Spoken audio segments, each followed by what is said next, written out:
I want to know if you left the head on purpose, or did you just observe? Yeah, so just noticing the head of this piece. We're already kind of sharing some of our observations, but what's going on with the head? What was the artist's intention with leaving the head off and just bringing our attention to that generally? The opposite of the thinker. Yeah. And maybe that in association with thoughts and how we associate thoughts and head. Yeah. What more are we observing? Some of our initial observations. Yeah. I never realized how damaged it is. I mean, I'm sure it's on purpose, but there's gouges out of the back and as well, and he really doesn't have a well-formed butt at all. On purpose, I'm sure. And I mean, it's almost scary. There's like on his scapula, there's an extra wad of bronze, and his feet are way too big. Yeah. I think. Yeah. I think I never looked closely at it. So drawing our attention to a couple of things. First, there's gouges, there's kind of injuries that we see to the piece. Specifically, you're pointing out the backside has like a gouge out that gives you a feeling of fear, like a scary feeling, because it looks like this piece is injured. And then looking at like his butt, like it looks like it's kind of unfinished in a way. And then focusing our attention, thirdly, to the feet. They look really big in comparison to the rest of his body in proportion to it all. Yeah. What more are we observing? I think it's about war.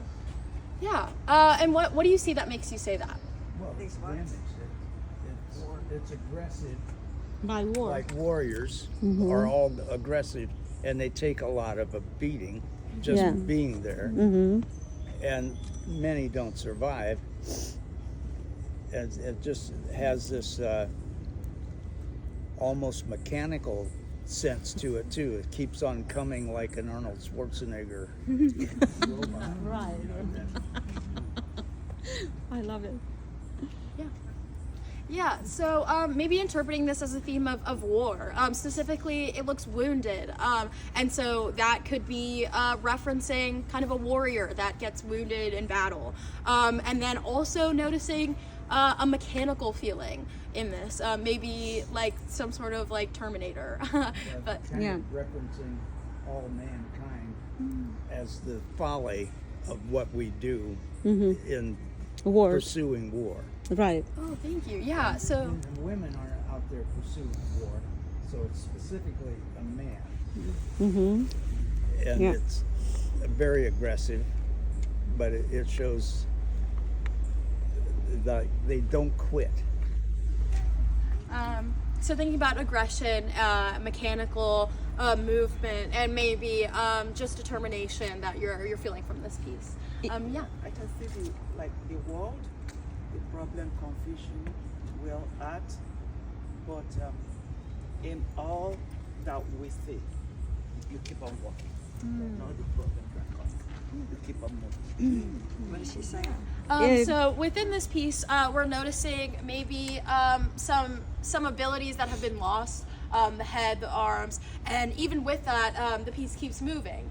And so you're interpreting that message maybe of determination from this piece. Yeah. It's a very dynamic, and the musculature is very well defined.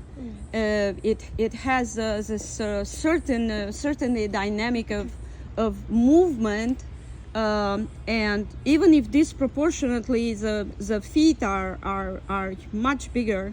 Auguste Rodin was the best French sculptor, and he was a mentor of Constantin Brancusi, who is a Romanian sculptor, one of the best, his best student actually, apprentice.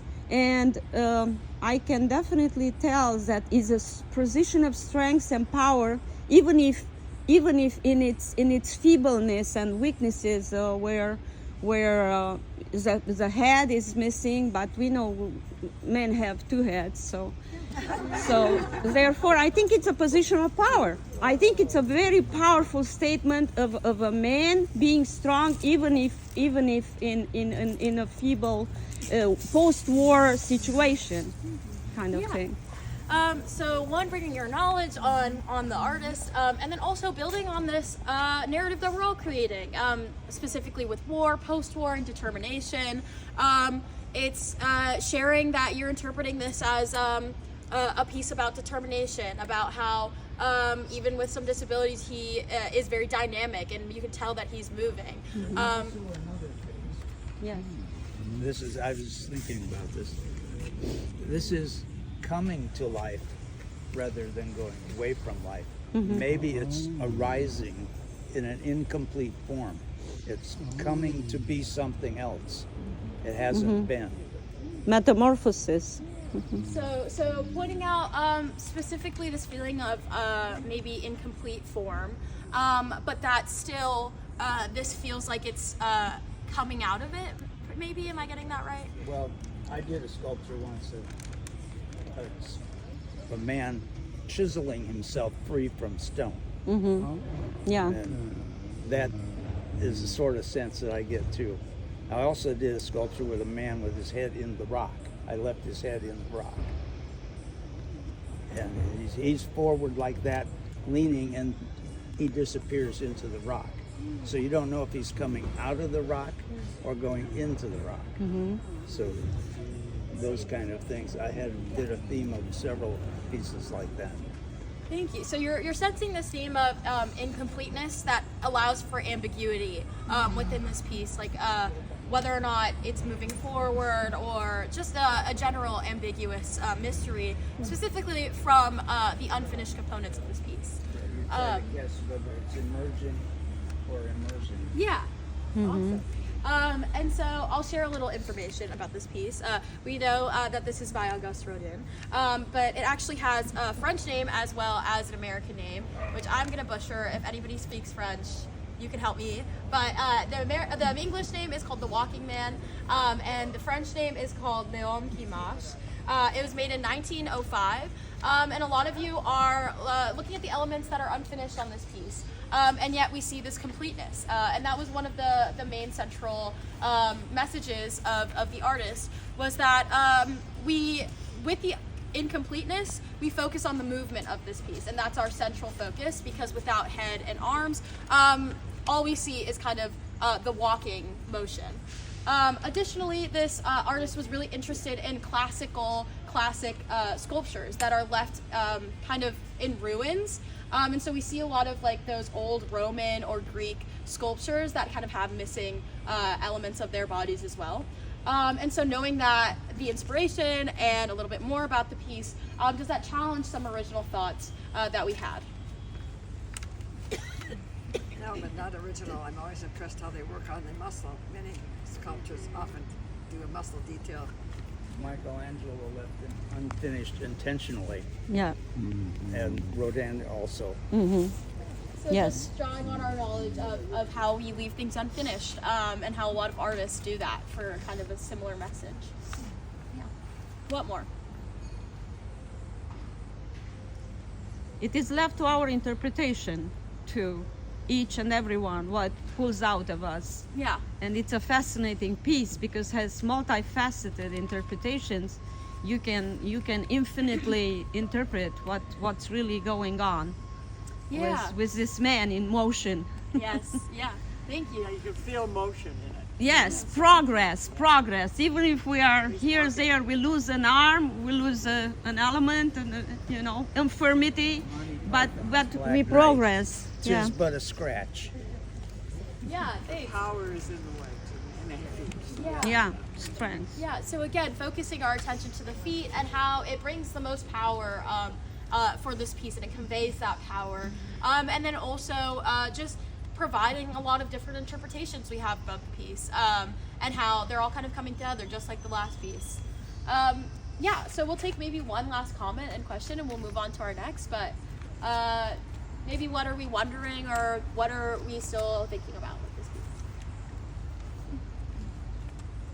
There's a name on the back of it. That's not the artist's name. Yeah. I was wondering, on the back side. Oh, And I was wondering if you knew anything about that. This name down here. oh yeah. So there is a name on the back of it, and it says George S. Radier. and it's from Paris. That's a really interesting. I've actually never seen that before, so that's really interesting. Rodin. And I'm gonna do some research on that. So that's awesome. So still just wondering about like specific details of the piece, and we were all looking at it incredibly closely, which is Georges Rodin. Rodin sculpture garden in Paris, and they have more. Beep, beep, beep. Can I get in? Okay, so we'll be moving on to our next piece. It's gonna be down these. And this was Auguste Rodin today, explanation and fascinating interpretations by Gary and Donna. Thank you. I can't even see it. Says George Post-war traumas. or something. Rodin. What does it say?